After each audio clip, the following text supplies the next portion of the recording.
The night fell over the bustling Haven City. This city, which is usually full of vitality, hides many unknown secrets under the neon lights at night. In an old apartment complex on the edge of the city, the sound of police sirens suddenly broke the silence of the night sky. Detective Jack Thompson and his team hurried to the scene. It was a 5-story building with some age. The room where the accident happened was on the 3rd floor.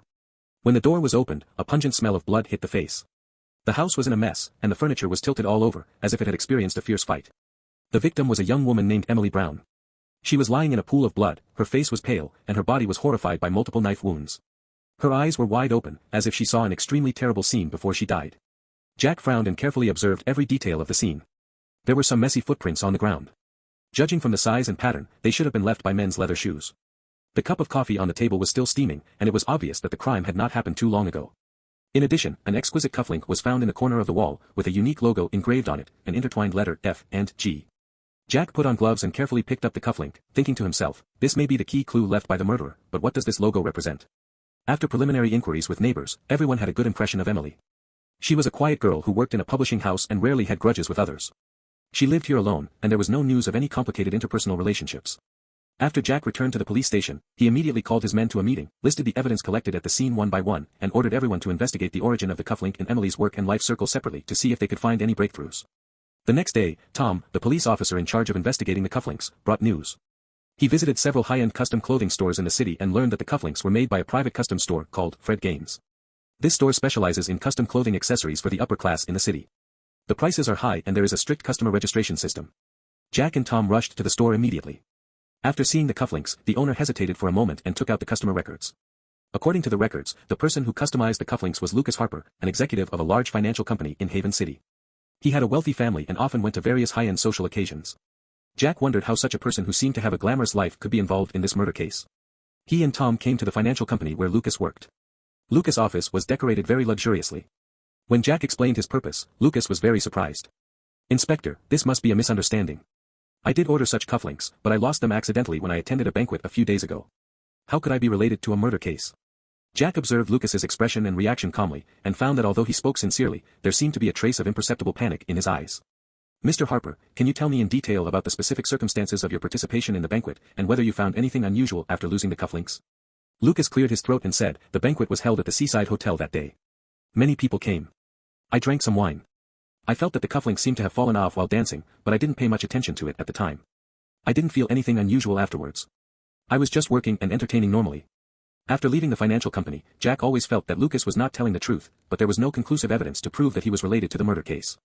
At this time, another police officer called and said that when investigating Emily's work, he found that she was recently responsible for editing a book that exposed the dark side of the financial industry, and some of the content involved in it seemed to be related to Lucas's company. Jack frowned even more tightly. Could this be the reason why Emily was killed? Did Lucas kill her in order to prevent the publication of the book? Jack decided to secretly monitor Lucas to see what he would do next. For several days, Lucas's life seemed normal, going to work, going home, attending various meetings, and there was nothing suspicious. However, just when Jack thought he might have to adjust the direction of the investigation, an accident happened. That night, Jack was sorting out information at the police station when he suddenly received an anonymous call. A voice with a voice changer came from the other end of the phone. "Detective, you are too involved. If you continue to investigate, everyone around you will be in danger." Jack's heart trembled, and just when he was about to ask who the other party was, the phone was hung up. He had an ominous premonition in his heart, and was thinking about notifying his family and colleagues to be careful. At this time, his cell phone rang again. It was his wife calling. "Jack, it seems that someone is sneaking around outside the house. I'm a little scared. When can you come back?" His wife's voice was a little terrified. Jack was anxious. While comforting his wife to stay in the house and not come out, lock the doors and windows, he called a few police officers to rush home. When they arrived home, they found that the street light at the door of the house was smashed and it was dark all around. Jack opened the door carefully, but the house was quiet. An unprecedented fear enveloped him. "Mary! Mary!" Jack shouted his wife's name loudly and looked around. Finally, in the bedroom, he saw his wife fainted on the ground, with a note next to her, which read, "This is just a warning. If you don't stop, you will bear the consequences." Jack hurriedly helped his wife up. Fortunately, she was just frightened and was not seriously injured. But this incident made Jack more determined to investigate the matter thoroughly. The more the mastermind threatened, the more they feared the truth would be revealed. He resorted all the clues and felt that Lucas was still the most suspicious, so he increased his surveillance on him and asked his men to continue to dig into the specific content of the book that exposed the financial scandal and the relevant personnel involved. After an in-depth investigation, Jack and his team found that the book edited by Emily mentioned that the financial company where Lucas worked was suspected of manipulating the stock market, money laundering and other illegal and criminal acts, and there seemed to be a larger interest group behind it controlling everything. In the further surveillance of Lucas, Jack found that he often went to an abandoned factory on the outskirts of the city, and he was very cautious and sneaky every time he went there. Jack decided to take people to the abandoned factory to find out. On a dark and windy night, they quietly touched the vicinity of the factory. The factory was surrounded by weeds and exuded a gloomy atmosphere. From the outside, most of the factory's windows were broken and the door was rusty. Jack and his team entered the factory carefully. There was a pungent smell of chemicals, and abandoned machines and debris were everywhere. Just as they were groping forward, they suddenly heard a low conversation. Jack signaled everyone to be silent and slowly approached in the direction of the sound. Through a pile of scrap steel racks, they saw Lucas and several people talking together. One of them was wearing a long black windbreaker and a hat, and his face could not be seen clearly. He only said in a low voice, "Lucas, the policeman is still tracking us. We can't let him ruin our good things. We have to find a way to get rid of him completely." Lucas looked embarrassed, but wouldn't it be too risky to do this? After all, he is a policeman. If things get out of hand. Humph, I can't care so much now. If that damn book is published, we will all be finished. By then, it will not be a matter of 1 or 2 lives. The man in the long windbreaker said coldly. Jack was furious. It turned out that these people really wanted to harm him, and they were so afraid of the book being published. It seemed that the content inside really touched their vital points. Just then, they accidentally touched an iron barrel next to them, making a crisp sound. Lucas and others immediately became alert. Who? Jack knew that he had been exposed, and shouted, "Police, don't move." Then he rushed out with his men. Seeing this, Lucas and others fled in all directions. Jack and his men chased them hard and launched a fierce chase in the factory. In the end, although Lucas was caught, the man in the long windbreaker and several other people escaped in the night.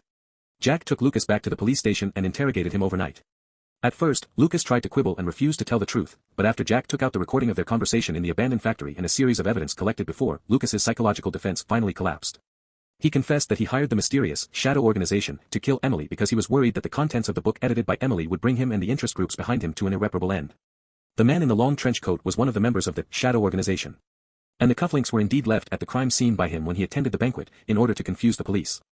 "I was forced to do this, Inspector. If I didn't do this, they would not let me go.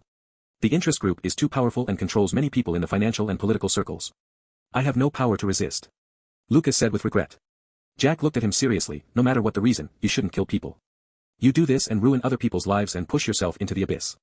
Next, based on the clues provided by Lucas, Jack joined other departments to launch a comprehensive crackdown on the mysterious Shadow Organization and the interest groups behind it. After a hard investigation and pursuit, the huge criminal network involved in multiple illegal and criminal cases and attempting to control the economic lifeline of the city was finally wiped out.